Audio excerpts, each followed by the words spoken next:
म्हैसाळ जिल्हा परिषद गटात महाविकास आघाडीतील राष्ट्रवादी काँग्रेस शरदचंद्र पवार गटच्या उमेदवारांचा प्रचार सध्या चांगलाच जोर पकडताना दिसत असून टाकळी येथील सुभाषनगर परिसरात मतदारांचा उत्स्फूर्त प्रतिसाद मिळत असल्याचे चित्र आहे।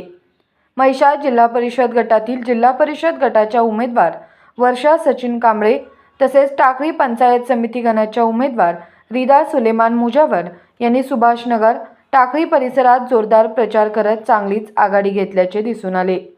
घरोघरी भेटी देत नागरिकांशी थेट संवाद साधत त्यांनी आपल्या आजवरच्या कामांचा लेखाजोखा मांडला।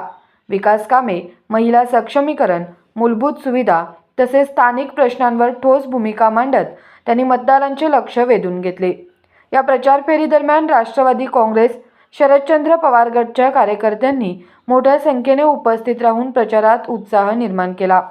यावेळी महिलांचा सहभाग लक्षणीय होता। विकासासाठी सक्षम नेतृत्व आवश्यक आहे असा संदेश देत दोन्ही उमेदवारांनी मतदारांना आपल्या पाठीशी उभे राहण्याचे आवाहन केले। एकूणच सुभाषनगर टाकळी परिसरात महाविकास आघाडीच्या उमेदवारांना वाढता प्रतिसाद मिळत असल्याचे स्पष्टपणे जाणवत होते। विकास कामासाठी आम्ही मतदान मागत आहोत। इथून पुढे आम्ही दोघीजण निवडून आलो तर महिलांचा तसेच सगळं आमच्या मतदारांचा विकास होईल याची आम्ही पूर्ण दक्षता घेऊन मतदान मागत आहोत। सर्वांनी आम्हाला बहुमताने निवडून द्यावे अशी आमची नम्र विनंती आहे।